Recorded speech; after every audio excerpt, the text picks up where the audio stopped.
감사드립니다.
찬양합니다.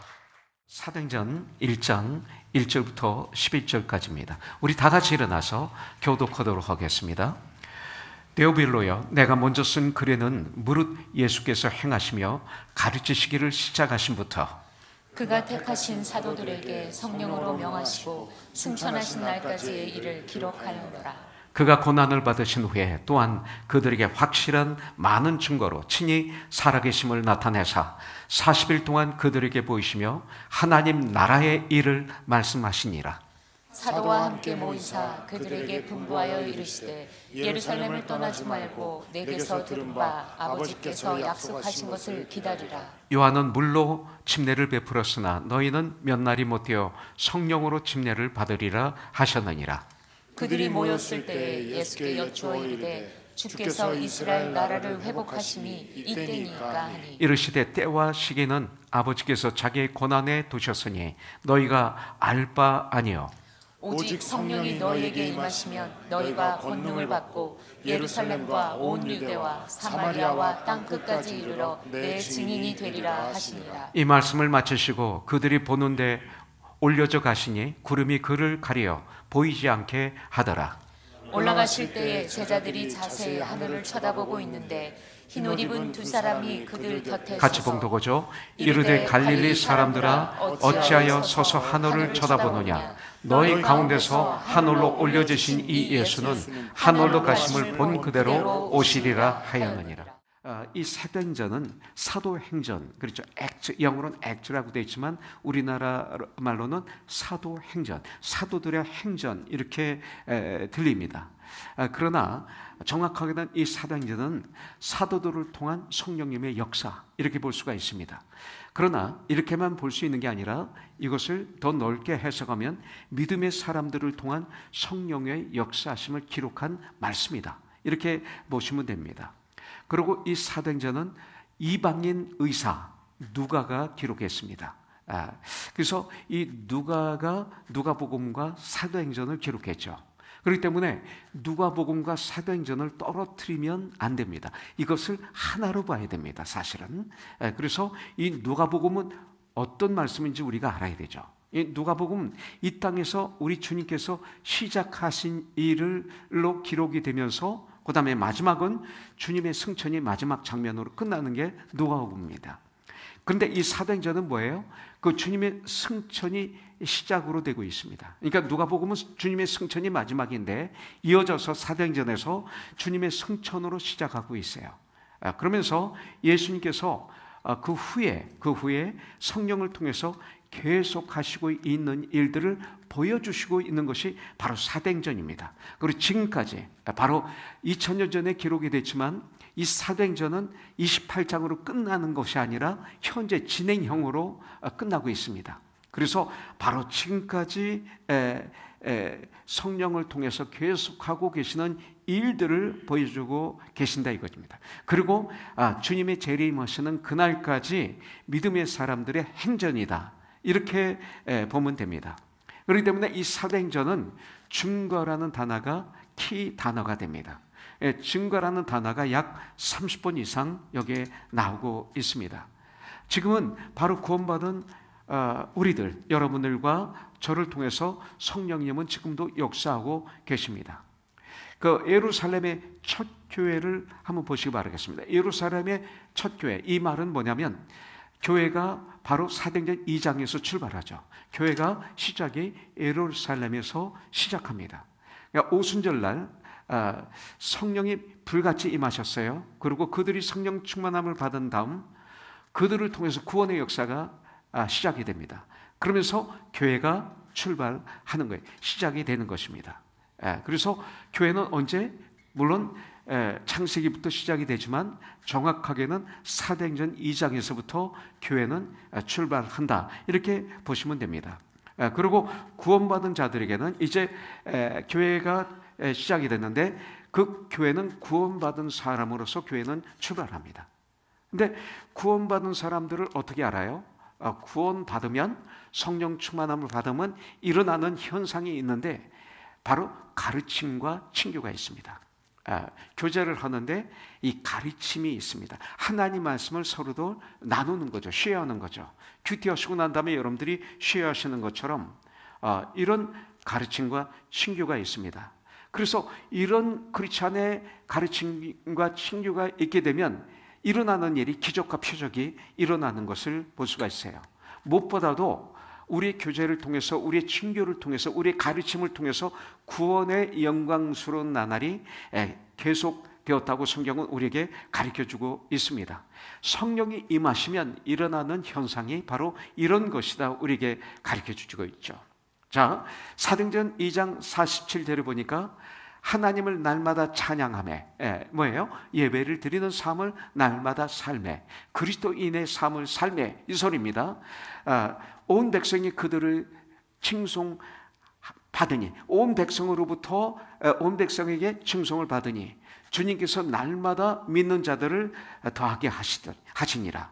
이렇게 말씀하고 있습니다. 그래서 이 말씀을 보면 주님께서 구원받는 사람을 날마다 더하게 하시니라. 이 구원은 내가 여러분들이 이룰 수가 없다는 것이죠. 구원은 바로 주님이 역사하시고 이 구원은 바로 주님이 주시는 것이다. 이렇게 우리에게 가르쳐주고 있습니다. 그리고 바로 이것이 교회의 참 목적이라고 알려주십니다. 사도행전 8장에 보면 스데반의 순교가 나오죠. 스데반의 순교로 그리스도인에 대한 핍박이 이제 시작이 됩니다. 그러면서 예루살렘 교회가 뿔뿔이 흩어지게 됩니다. 이것을 디아스포라라고 말하고 있습니다. 돈을 벌기 위해서 흩어지는 것이 아니라 더 잘 살고 싶어서 흩어지는 것은 디아스포라가 아닙니다. 그렇기 때문에 바로 이런 상황만 디아스포라라고 우리는 말할 수가 있습니다. 그 다음에 사도행전 8장부터 12장까지를 보면 유대와 사마리아입니다. 8장부터 12장은 유대와 사마리아. 이 복음은 능력이 있고 생명이 있습니다. 복음은 나에게서 흘러 넘치는 것이죠. 그래서 성령님은 역사하시는 분입니다. 그렇기 때문에 사도행전 8장에 보면 빌립 집사를 통해서 이디오피아 내시를 사마리아에서 만나서 복음을 증거하고 예수 믿게 합니다. 그렇기 때문에 사마리아와, 그러니까 빌립 집사를 통해서 사마리아에 하나님 말씀이 흘렀다, 이렇게 볼 수가 있습니다. 하나님 말씀이 폭포수처럼 떨어져 내렸다. 그리고 강물이 흐르는 것처럼 이 말씀이 흐르기 시작했습니다. 이렇게 보시면 좋습니다. 그리고 사도행전 9장에 보면 사울을 보게 되죠. 다메섹에 예수 믿는 사람을 잡아 체포해서 데려오기 위해서 다메섹에 가는 길, 그것을 성경은 다메섹 도상이라고 얘기합니다. 거기서 사울은 예수님을 영접하게 되죠. 회심하게 되죠. 이 모습을 통해서 여러분들 큐티할 때 사울이 다메섹에 예수 믿는 사람을 잡으러 가다가 예수를 믿게 되었구나, 이것만 보시면 안 돼요. 이것을 통해서 큐티할 때 무엇을 봐야 되냐면 도저히 믿지 못할 사람이, 사울은 예수를 믿을 수 없는 사람이었어요. 유대교의 독실한 사람이었고 예수 믿는 사람을 잡아 죽이는 것이 자기 사명으로 알았던 사람입니다. 그런데 다메섹 도상에서 예수를 회심한 거예요. 주님께 돌아온 거예요. 이 말씀을 통해서 우리가 큐티할 때 여러분들이 배워야 될 것이 뭐냐면, 저 사람은 절대 예수 영접을 못해, 예수를 믿을 사람 아니야. 저 사람은 예수를 절대 믿지 못해 했던 사람, 마치 우리 지웅 집사님이죠. 정말 20대 초반에 알코올릭 아니었어요? 우리 부인이 있는 데서 이런 얘기 해도 됩니까? 된대요. 알코올릭이었잖아요. 그래서 정말 술을 안 먹으면 손을 떨었어요. 그리고 토요일 날 저녁에 찬양 연습을, 그때 우리는 토요일 날 저녁에 했어요. 연습 끝나면 저 세리토스의 팜트리라는 술집이 있는데 거기 가서 이분은 혼자 술을 먹어요. 그냥 혼자 맥주, 소주를 이렇게 안주하고 했더니 먹어요. 그래가지고 그 다음날 교회 바퀴나까지 온 거예요. 왔는데 입에서 술 냄새가 너무 나니까 들어오지 못하고 거기서 앉아서 스피커로 예배를 드리고 떨어지는, 그러면서 어떤 때는 울고 자기 자신을 컨트롤 못하는 거죠. 그래서 정말 저는 우리 지웅 형제를 솔직히 말해서 버렸어요. 얘는 예수 안 믿어. 하나님이 얘 버리나 얘야. 저 그렇게 믿었던 사람이에요. 나중에 지웅한테 내가 회개했지만, 그런데 여기서 어떤 청년 집회를 할 때 베이스 기타를 들고 기타를 치다가 쓰러져서 못 치고 엉엉 울기 시작하더니 콧물 눈물 흘리면서 땅바닥을 치면서 울기 시작하더니 회개가 나오고 그 다음에 주님 앞에 결단이 나왔어요. 그러고 난 다음에 우리 지웅 형제는 달라졌어요. 정말 엄청나게 달라졌어요. 술 끊고 모든 것에 나쁜 거 다 끊고요, 주님 안에서 정말 아름답게 사울처럼 바뀌었어요. 그러더니 우리 교회에서 아주 유명한 자매들이 몇 명 있었어요. 보면 선 무슨 자매, 또 미 무슨 자매, 하여튼 형제들에게 인기 있던 몇 명의 자매들이 있었는데 그 중에 하나가 미셸 자매. 나이도 조금 많거든요. 근데 둘이 결혼해서 우리 교회에서 아까 지나치니 투인 우리 진우 3명을 낳고 우리 교회 최고의 일꾼이 됐어요. 정말 하나님이 인정하시고 우리가 인정하는 하나님의 사람이 됐어요. 모든 사람들이 존중하는 사람이 됐어요. 이게 복음이에요. 나는 못해요. 나는 지웅 형제를 변화시킬 수 없어요. 잘해줄 수는 있지만, 기다릴 수는 있지만 변화는 하나님이 하시는 거예요. 세상이 바뀐 거죠. 사울이 바울이 된 거죠. 우리 교회도 사울이 있는 거예요. 그리고 바울이 있는 거예요. 이런 역사, 이게 정말 얼마나 귀한 역사인지 모릅니다. 내가 기대 안 했던 사람이, 내가 포기했던 사람이 복음을 만나면 이런 놀라운 역사가 일어나는 거죠. 사도행전 10장을 보십시오. 가이사라에서 어떤 일이 일어납니까? 바로 고넬료 백부장, 로마 군대의 지휘관 고넬료가 이방인입니다. 유대인 베드로를 만납니다. 이것은 여러분들 그 당시 문화를 모르면 뭐 만났다 할지 모르지만 그 당시 유대인은 그 이방인과 밥을 먹으면 큰일 납니다. 그래서 요셉이 애굽인과 같이 밥을 안 먹었던 거예요. 그가 마찬가지로 그랬는데 같이 밥을 먹고 같이 교제를 나누고 복음을 전합니다. 결국 베드로와 고넬료의 만남은 이것은 놀라운 사건입니다. 이 말씀을 통해서 만날 수 없는 사람을 만나는 것이 복음입니다. 유대인과 이방인이. 복음은 만날 수 없는 사람을 만나게 합니다. 이 복음은 갈 수 없는 곳에 가게 합니다. 이 복음은 할 수 없는 것을 하게 합니다. 바로 이것이 성령의 역사예요. 이것을 성령의 역사라고 합니다. 우리가 이런 성령의 역사를 체험하게 되길 주님의 이름으로 축복합니다. 만날 수 없는 사람을 만나는 이런 역사가 저와 여러분들에게 있어야 돼요. 갈 수 없는 곳에 갈 수 있어야 됩니다. 할 수 없는 일을 하시는 놀라운 성령의 역사가 이 사도행전을 묵상하는 가운데 여러분들에게 삶의 현장에서 또 교회에서 일어나게 되길 주님의 이름으로 축복합니다. 그 다음에 사도행전 13장부터 28장까지는 땅끝까지입니다. 예루살렘과 온 유대와 사마리아와 그리고 땅끝까지, 이것이 바로 13장부터 28장까지의 내용입니다. 이제 이 복음은 예루살렘에서 출발해서 유대와 사마리아를 거쳐서 이제는 국가와 인종의 모든 벽을 뛰어넘어 흐릅니다. 어디까지? 땅끝까지.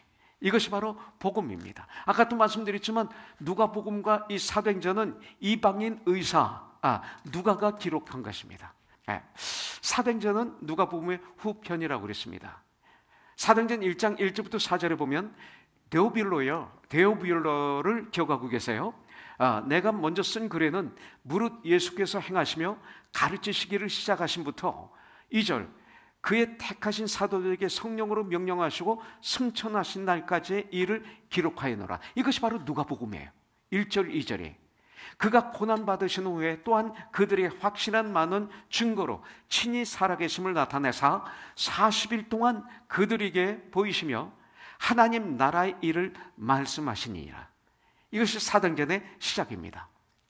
사도와 함께 모이사 그들에게 분부하여 이르시되 예루살렘을 떠나지 말고 내게서 들은 바 아버지께서 약속하신 것을 기다리라.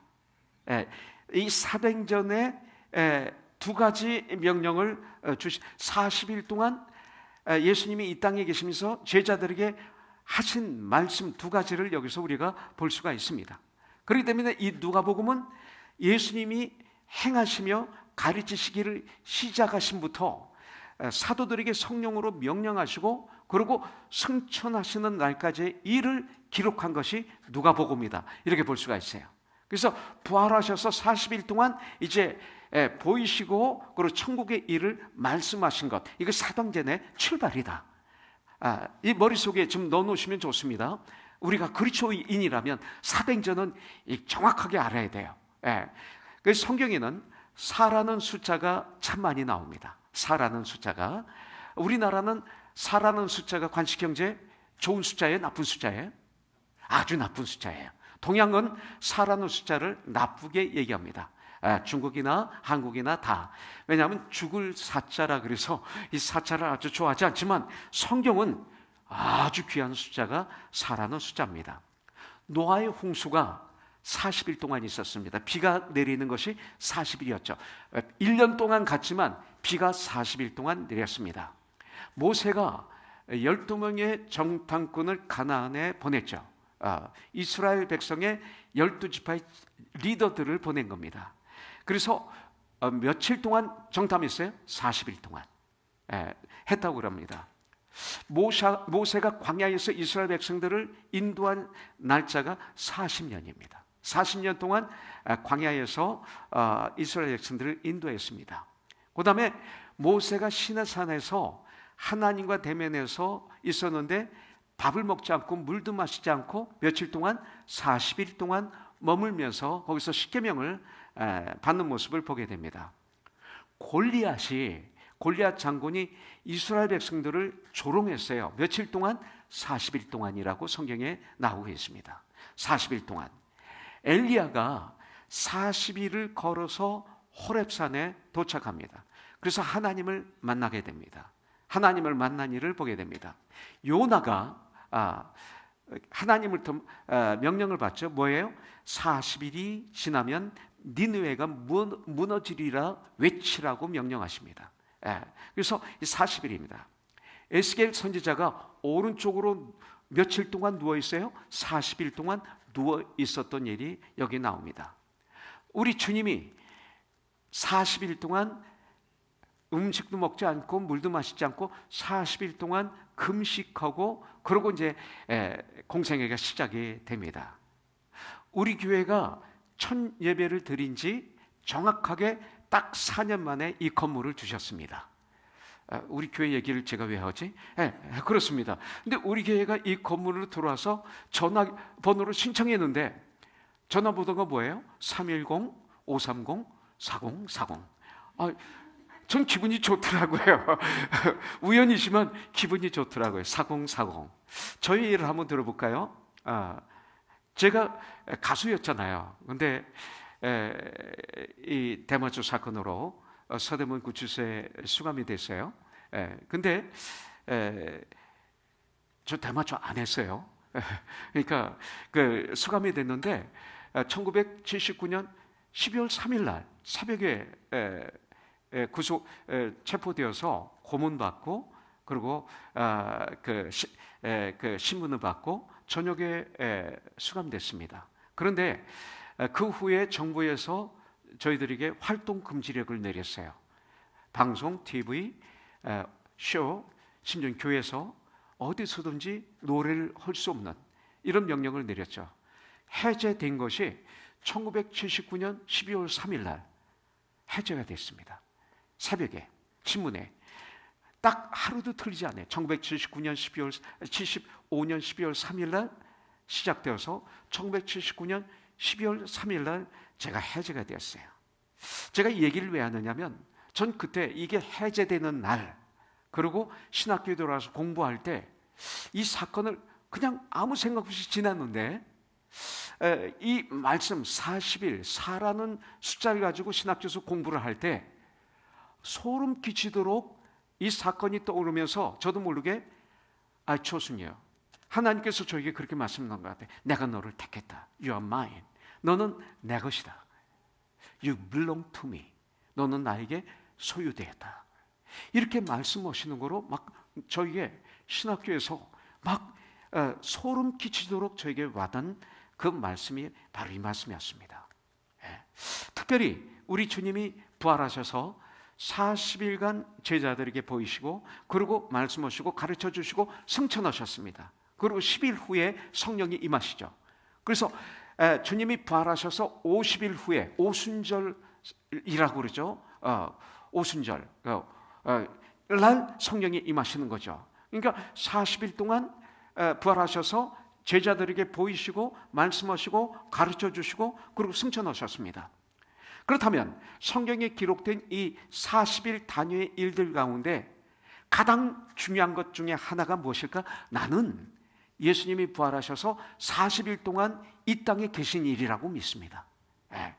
예수님이 부활하신 후 이 40일 동안 무엇을 하셨을까? 이거예요.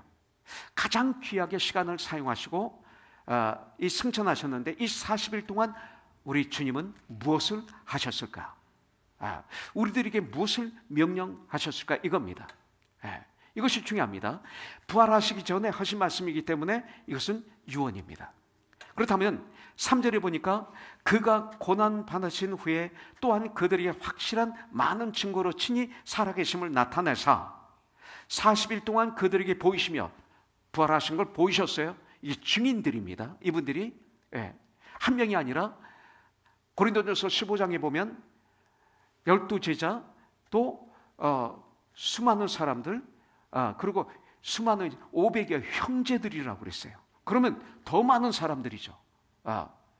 그리고 심지어 만삭되지 못하 구원받은 나 같은 사람에게까지 보이셨다 이렇게 말했거든요. 40일 동안 그들에게 보이시며 두 번째 하나님 나라의 일을 말씀하시니라. 그래서 40일 동안 우리 주님은 하나님의 일을 하나님의 나라의 일을 말씀하셨다는 것이죠. 이 세상의 나라의 일을 말씀하신 것이 아니라 하나님 나라의 일을 말씀하셨다. 그렇기 때문에 우리들의 관심은 하나님 나라가 되어야 되죠. 하나님 나라가 되어야 되죠. 그렇기 때문에 마태복음 6장 33절은 너무 중요해요. 그런 너희는 먼저 그 나라와 그 의를 구하라. 그리하면 이 모든 것을 너희에게 더하시리라. 이 말씀이 너무나 중요한 것입니다. But seek first His kingdom and His righteousness, and all these things will be given to you as well. 이렇게 말하고 있어요. 이 말씀을 우리는 힘써 지켜야 됩니다. 그렇다면 우리가 알아야 될 게 뭐예요? 하나님의 나라의 일이 무엇인가? 이걸 알아야죠. 우리 그리스도인들은 이렇게 성경을 공부해야 됩니다. 그렇지 않으면 하나님을 제대로 모르는 거죠. 로마서 14장 하나님의 나라는 어떤 일은 어떤 것인가? 그러면 하나님의 나라에 대해서 성경에서 기록된 걸 찾아야 돼요. 로마서 14장 16절에 나와 있죠. 하나님의 나라는 먹는 것과 마시는 것이 아니요 오직 성령 안에 있는 의와 평강과 희락이라. 이렇게 성경은 우리에게 가르쳐 주세요. 성령 안에 있는 의, righteousness, 그리고 평강, peace, 그리고 희락이라고 말하고 있어요. joy in Christ, joy, 기쁨이라고 말하고 있어요. 이 말씀은 뭐예요?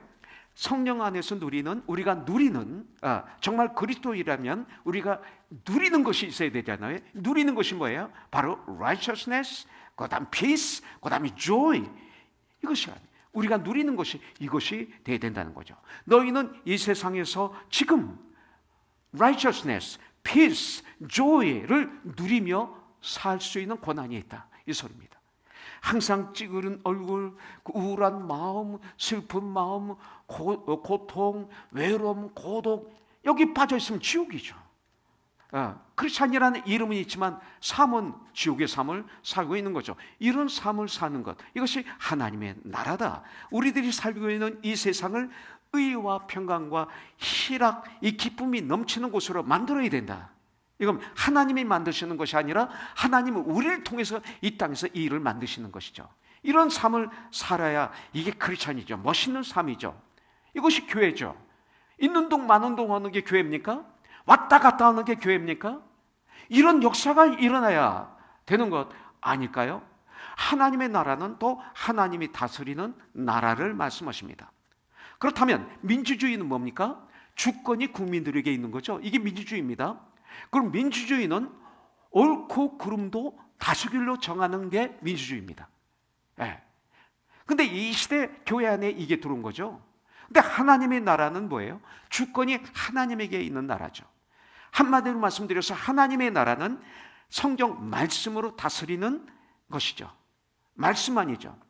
이 시대 교회 안에 말씀으로 다스리나요? 문제가 있으면 교단들이 법을 자꾸 만들고 투표를 하고 다수결로 하나님 말씀을 노예로 부리는 것이죠. 이게 이 시대 모습 솔직히 아닙니까? 하나님 말씀이 다스리나요? 아니죠. 그러나 정말로 내 마음을 하나님이 다스리신다면, 하나님이 정말 예수님이 나의 주인이시라면, 이 소리예요. 나의 구원자시라면, my Lord and my Savior 라면 내 마음이 하나님의 나라가 되는 거예요. 내가 왜 지옥이에요? 내 마음이 하나님이 다스리지 않기 때문에 그래요. 우리 가정을 하나님이 다스린다면 우리 가정이 하나님의 나라가 되는 거예요.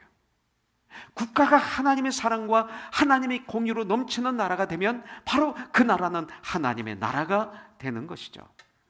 하나님의 나라라고 하면 여러분들 천국, 우리가 죽은 다음에 가는 천국을 얘기하는 거예요. 물론 하나님의 나라 맞습니다. 그러나 천국은 또한 바로 지금입니다. 누가복음 17장에 보면 천국이 어디 있느냐 하니까 주님이 천국이 여기 있다 저기 있다 그러셨나니 천국은 너희 중에 있느니라. 왜? 예수 그리스도가 계신 곳에는 천국이다 이거죠. 예수님이 천국이잖아요. 그러니까 주님이 정말 주인이시라면 너는 천국이야 이 소리입니다. 지금 우리들의 삶, 이 땅의 삶, 천국이 돼야 돼요. 이것을 성경은 현재 구원이라고 말하고 있습니다. 이 땅에서 진정 천국을 누리는 삶을 살 때 미래의 천국은 이루어지는 거죠. 그렇기 때문에 우리는 이 땅을 성령 안에 있는 righteousness, 의와 peace, 평강과 joy, 이 기쁨이 넘치는 곳으로 그런 나의 삶으로 세워져 나가야 돼. 그렇게 살아야 돼. 두 번째, 주님이 40일 동안 이 땅에 계시면서 하나님 나라를 우리에게 말씀하시고, 두 번째는 명령을 하나 하셨어요. 4절을 보니까 사도와 함께 모이사 그들에게 분부하여 이르시되 예루살렘을 떠나지 말고 내게서 들은 바 아버지께서 약속하신 것을 기다리라 이렇게 말씀하고 있어요. 예루살렘을 떠나지 말고 기다리라 말씀하셨어요. 예. 자, 그렇다면 그 예루살렘은 어떤 곳입니까? 예루살렘을 떠나지 말라는 얘기는 예루살렘에서 그냥 있으라는 얘기일까요? 이것만은 아니죠. 예루살렘이 뭔지를 우리는 알아야 됩니다. 그냥 성으로만 아는 것이 아니라 예루살렘은 어느 곳이냐? 성전이 있는 곳입니다. 이것을 우리가 알아야죠. 첫째는, 그리고 성령이 임하실 때까지 너는 이 성을, 예루살렘을 떠나면 안 된 자, 이 말은 또한 어떤 말이냐면, 예루살렘을 떠나지 말라는 말은 성전 중심의 삶을 살라는 얘기입니다. 예루살렘 하면 시온성, 예루살렘, 새 예루살렘, 그 다음에 하나님의 성, 하나님의 성전 같은 얘기입니다. 그렇기 때문에 성전 중심의 삶을 살라. 성전은 누굽니까? 바로 예수님이시고 하나님이시고, 성전은 바로 우리들이죠. 우리들은 바로 뭐냐면 하나님이 거하시는 거룩한 성전인 줄 너희가 모르느냐 이렇게 말씀하고 있잖아요. 그렇기 때문에 이런 삶을 살라는 거죠. 이 시대 교회 생활을, 믿음의 삶을 너무나 나에게 맞추고 있어요. 이 시대는 내가 좋으면 예배 좋았던 거예요. 내가 싫으면 예배가 나빴던 거예요. 예배를 나의 마음대로 드리는 시대예요. 예배를 마음대로, 시간도 내가 만들고 모든 걸 내가 만들어요. 주님이 원하시는 예배를 드리지 않는 시대가 사실 이 시대입니다. 내가 만족하면, 예배를 드리면서 만족하면 그 예배는 정말 좋은 거예요. 그 예배를 드릴 때 내가 만족하면 되는 예배로 바뀌어져 있어요. 잘 들어야 됩니다. 교회를 정하는 것, 이것도 중요하죠. 배우자를 정하는 만큼 중요한 게 교회를 정하는 것입니다. 왜? 어느 교회를 다녀에 따라서 여러분들의 삶이 달라져요. 가정이 달라져요. 삶이 달라지는 거 여러분들 아시죠? 불행하고 행복하고, 승리하고 패배하고. 우리 크리스찬들은 교회를 정하는 것에 의해서 내 삶의 질이 달라지는 것입니다. 그렇기 때문에 교회를 정하는 것은 아주 중요합니다. 교회 생활을 올바로 할 때, 정말 파워풀한 이런 교회 생활을 할 때 모든 나의 삶이 능력이 있게 되는 것입니다. 예루살렘을 떠나지 말라는 예수님의 말씀에 우리는 순종해야 됩니다. 교회에서 성도와 함께 많은 시간을 같이 보내야 됩니다. 할 수만 있으면. 그런데 이 시대를 가만히 보십시오. 어느 교회든지 정말 우리들이 가장 많이 보내는 시간이 어디예요? 직장이죠. 아침에 밥 먹고 나가면 직장에서 하루 종일 있다가 저녁에 돌아와서 잠깐 가족과 시간을 보내고 잠을 자고, 그러면 우리 삶을 통틀어서 끝내면서 뒤돌아보면 우리 삶의 거기에는 직장에서 그냥 세상 사람들과 같이 있었던 시간이 거기에 다예요. 심지어는 우리 가족하고도 많은 시간을 같이 못하는 게 이 시대의 비극이라는 거죠. 과거는 그렇지 않았습니다. 또 가족과 지나는 시간보다도 더 작은 시간이 뭐예요? 교회 생활이죠. 우린 크리스찬이라고 그러면서도, 교회는 그리스도의 몸이라고 하는 천국 가족이라고 하면서도 이렇게 지금 하고 있습니다. 이런 삶을 보내고 있어요. 예. 참 우리 가만히 생각해 보십시오. 일주일에 1시간 반 정도 만나고 식사하고 떠나는 게 고작 아닐까요? 이것이 문제인 거죠. 이게 성전 중심의 삶이 아니라는 것이죠. 우리 교회도 좀 그런 것 같아요. 그러나 대학 청년부는 아닌 것 같아요. 어제도 우리 고등학교를 졸업한 학생들과 식사를 하고 대학 청년부의 리더들이 3층 북카페에 와서 앞으로의 비전 쉐어하고 대화하고 하는 모습을 봐요. 틈만 있으면 모여서 얘네들은 같이 건강한 교제를 나눠요. 참 아름다워요. 우리 교회 대학 청년부가 너무 아름다워요. 우리 고등학생들 대학교 들어갈 때 에세이 써주는 거 여러분들 아세요? 우리 대학 청년부들이, 언니 오빠들이 여러분들의 자녀들의 에세이를 그들이 써주는데, 이분들이 쓰는 게 아니라 여러분들이 자녀들에게서 칼라가, 그들의 비전이, 그들의 마음이 나오도록 만들어주면서 그들이 쓰게 만들어주는 거예요. 정말 아름답습니다. 여러분들 이분들에게 고마움을 표시해야 돼요. 그리고 스탠퍼드 가고 버클리 가고 여러분들 좋은 데 많이 가는데, 우리 교회 특별히 많이 가는데, 이것이 내가 잘해서 가는 거 아니에요. 하나님의 은혜고, 첫째는 좋은 데 가야 되잖아요. 하나님의 은혜고, 그리고 물론 그렇지 않은 분들이 있어요. 부모님들이 해주셔서 하는 분도 있지만, 또 일부 예배 드리고 왔지만 우리 수연 집사 그 학원에서 상담 받으세요. 이런 거 받아서 가능하면 좋은 데 가세요. 근데 이런 우리 대학 청년부의 수고가 있다는 거죠. 난 이런 걸 보면서 너무나 행복해. 난 그런 거 보는 게 행복해. 이게 교회죠. 이게 성전의 삶이죠. 여러분들, 성령은 우리를 진리 기둥과 그리고 터인 교회로 인도하시는 것을 볼 수가 있습니다. 죄 짓는 곳에 한 번 가면 망할 수도 있습니다. 선악과를 한 번 따먹었는데 에덴 동산에서 떠났잖아요. 저는 여러분들 하나 자매를 기억합니다. 우리 교회 하나 자매를 과거에 보내주신 것에 대해서 나는 얼마나 감사하는지 모릅니다.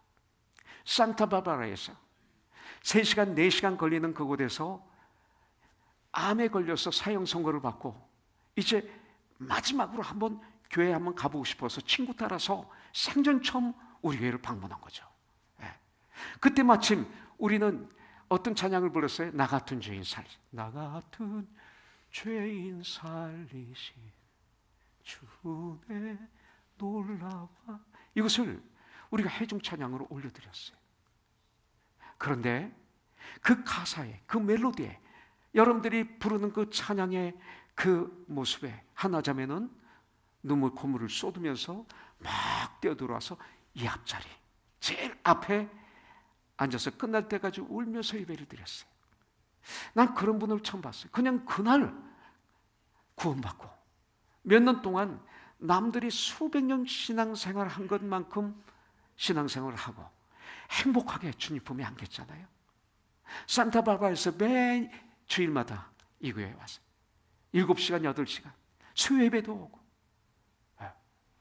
매주마다 우리가 나중에 말렸지, 수요예배 오지 말라고, 산소호흡기 끼고 오고, 천국 가기 몇 주 전까지 이거 끼고 와서 오지 말라고, 우리가 가겠다고. 전 이분을 잊지 못해. 한 번 왔던 그날 때문에 역사가 일어날 수도 있는 것입니다. 여러분들, 교회 성도들의 발자국이 많으면 그는 깨끗한 삶을 살 수 있다고 전 믿습니다. 여러분들, 이런 우리가 되길 원해요. 시편 84편 10절에 보니까 주의 궁정에서의 한 날이 다른 곳에서의 첫날보다 나은 쪽, 악인의 장막에 사는 것보다, 악인의 장막에서 화려하고 화롭게 사는 것보다 내 하나님의 성전 문지기로 있는 것이 좋습니다. 다윗 왕은 이렇게 고백하고 있습니다. 이런 삶을 사시기 바라겠습니다. 그러나 우리는 교회에 늘 있을 수 없죠. 우리에게는 가정이 있고 일터가 있습니다. 성전 중심의 삶을 살라는 이 말은 교회에서 배우고 그 들은 생명의 말씀을 삶의 현장에서 실천하라 이 말이에요. 바로 이 말입니다. 교회에서 드린 뜨거운 기도, 뜨거운 예배의 삶을 삶의 현장에서 이루면서 살라는 교회였습니다. 교회에서 뜨겁게 올려드린 찬양이 나의 삶의 현장에서도 울려 퍼지라는 이런 얘기입니다. 내 마음 중심에, 내 삶의 중심에 교회에서 듣고 배운 말씀의 가르침이 있어야 되는 것이죠. 여러분들 아까 1장 1절에 보면 데오빌로여라고 나옵니다. 그런데 누가복음 1장 3절에 보면 그 모든 일을 근원부터 자세히 미루어 살핀 나도 데오빌로 각하에게 차례대로 써보내는 것이 좋은 줄 알았나니. 자, 누가복음에서는 데오빌로를 데오빌로 각하라고 말하고 있어요. 그런데 시간이 흘러서 누가의 제자가 됐어요.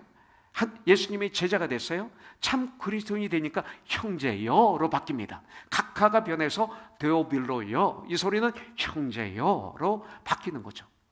우리가 오래 교제하면 교제할수록 각하가 변해서 형제여로 바뀌는 관계가 되죠. 우리 최지호 간사님이 여기 앉아 계시는데 우리의 교제가 아주 오래됐어요. 참 오해도 있었고 좀 시험도 우리 들었고 어려움도 있었죠. 그죠? 네. 그런데 지금은 저희 코워커예요. 나의 통역자예요. 나의 형제예요. 주님 일을 100% 맡길 수 있는 나의 지체가 되고 말았어요. 이 과정을 통해서 시간이 흘러서 이것이 축복이죠. 네. 같이 동역할 수 있는 것. 네. 이것이 바로 우리들의 삶이 돼야 되는 거죠. 이게 바로 사도행전. 시간이 지나면 지날수록 멀어지고 관계가 깨지고 하는 게 아니라 여러분들 지난 시간들 예루살렘을 떠나지 않고 사셨습니까? 성전 중심의 삶을 사셨습니까? 예루살렘 중심으로 성전 중심으로 사셨습니까? 성전을 떠나지 말기를 바랍니다. 내 마음의 성전도 있죠. 마음 제일 깊은 곳에 보이지 않는 교회가 자리 잡고 있어야 돼요. 삶의 현장에서 생활의 예배의 연장이 되길 바랍니다. 생활 속에서 산제사 예배를 드리는 삶이 되기를 주님의 이름으로 축복합니다. 이것이 바로 사도행전이에요. 그 다음에 무엇을 기다려? 약속한 것을 기다리라고 말씀하겠습니다. 4절에 보니까 아버지에서 약속한 것을 기다리라. 성령이죠. 오직 성령이 임하시면 성령을 기다리라. 성령은 꼭 받아야 돼요. 여러분들 마태복음 7장 7절부터 11절, 누가복음 11장 9절부터 13절에 보면 구하라 그러면 주실 것이요, 찾으라 그러면 찾을 것이요, 문을 두드리라 그러면 너희에게 열 것이라 그랬어요. 그래서 마지막에 보면 하물며 하늘에 계신 아버지께서 너에게 가장 좋은 것을 주시지 않겠느냐. 가장 좋은 것, 가장 좋은 것이 뭐예요? 누가복음 11장에 답이 있어요.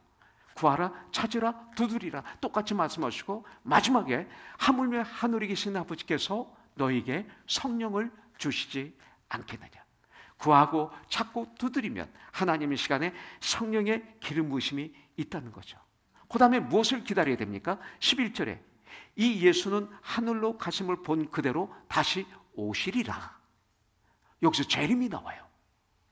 그래서 약속한 재림을 기다리라는 거예요. 이것이 사도행전 1장에서 선포되는 하나님의 말씀입니다. 여러분들 한 2분만 더 하도록 하죠. 그렇다면 세상을 향한 우리들의 사명이 뭐예요? 증인이 되는 거죠. 증인. 복음을 전하는 것, 이거죠. 왜 증인이 돼야 됩니까? 디모데후서에 보면 때를 얻든지 못 얻든지 복음을 증거하라고 그랬는데 왜 증거해야 됩니까? 이거예요. 첫째는 주님의 명령이기 때문에 해야 돼요. 주님의 명령이기 때문에. 두 번째는 복음 구원을 거저 받았어요. 다른 분도 거저 구원받을 수 있도록 거저 줘야죠. 요새 교회가 너무 돈을 좋아해요. 온전한 11조만 하면 교회는 모든 거 다 할 수 있어요. 성경 공부하는데도 돈을 받아요. 보니까 거저 받았으니 거저 줘야 되는데, 아니 교회에서 식사할 때도 1불 2불 받아요. 교회에서 돈을 받고 식사하면 교회는 가정이 아니라 세상입니다. 그 즉시 많이 받든 적게 받든 교회는 가정입니다. 천국 가정. 예. 온전한 11조만 하면 그거 가지고 우리는 선교도 하고 우리 교회가 건강하게 성장하고 행복하게 성장하고 모든 거 다 할 수 있어요. 거저 받았으니 거저 주어라. 마태복음 10장 8절에 너희가 거저 받았으니 거저 주라. 전 이것을 만판에 새기고 있습니다. 저는 참 제 사랑하는 형제 우리 김영길 총장, 한동대학 총장 지금도 너무 그립습니다. 여러분들도 그리울 거예요. 여기 오면 사층에서 항상 주무셨죠? 네. 이 김영길 장로가 외쳤던 게 뭐예요? 배워서 남주자, 배워서 남주자, 배워서 남주자. 성경에 써 있어요. 누가복음 6장에 보니까 주라 그리하면 너에게 줄 것이니 후히 주여 누르고 흔들어 넘치도록 하여 너에게 안겨주리라. 너희가 헤아리는 그 헤아림으로 너희도 도로 헤아림을 받으리라. 높아지기를 원하는 낮아져라. 상대임을 받기를 원하는 섬겨라. 성경이 이렇게 우리에게 가르쳐주고 있어요. 배워서 남주자. 주는 게 얼마나 큰 행복인지 몰라요. 주님은 우리에게 목숨까지 주셨어요. 생명을 주셨어요. 우리 크리스찬 이 땅을 사는 동안에 나 주어 이거보다는 내가 있는 걸 주면 줄수록 이 샘물이 솟아나는 것처럼 이 안에서 새롭게 계속 솟아나지 않습니까? 이게 기적이고 표적이죠. 네. 왜 우리가 복음을 증거해야 됩니까? 내가 살고 남을 살리는 일이기 때문에 그렇습니다. 여러분들 전하면 듣게 되고 듣게 되면 믿게 되고 믿게 되면 주님을 부르게 됩니다. My Lord, My Savior, You are my Lord, You are my Savior. 주님을 부르게 됩니다. 누가복음 10장은 너무 중요합니다. 누구든지 주의 이름을 부르는 자는 구원을 받으리라. For everyone who calls on the name of the Lord will be saved 라고 말하고 있어요. 그런즉 그들이 믿지 아니하는 일을 어찌 부르리요? 듣지도 못한 일을 어찌 믿으리요? 듣게 해야죠. 우리가 전파하는 자가 없이 어찌 들으요? 전파해야죠. 이 사명을 저와 여러분들에게 맡긴 겁니다. 기도하겠습니다.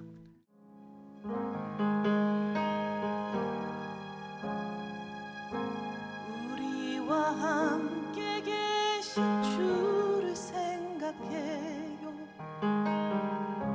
온 땅과 하늘을 창조하신 분, 모든 것 위에 뛰어나신 주의 이름,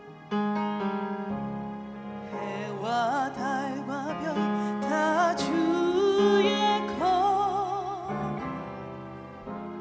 그가 사랑하시네.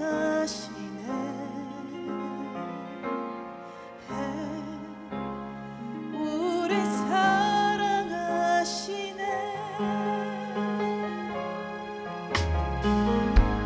Emmanuel, you are the God who is with us. You are the one who made the heaven and earth. Your name is higher. Your name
하시는 주 우리의 찬양을 기뻐하시네 해와 달보며 만드신 주 우리들을 사랑하시네 나의 아픔을 하시는 주 우리의 찬양을 기뻐하시네 해와 달보며 만드신 주 우리들을 사랑하시네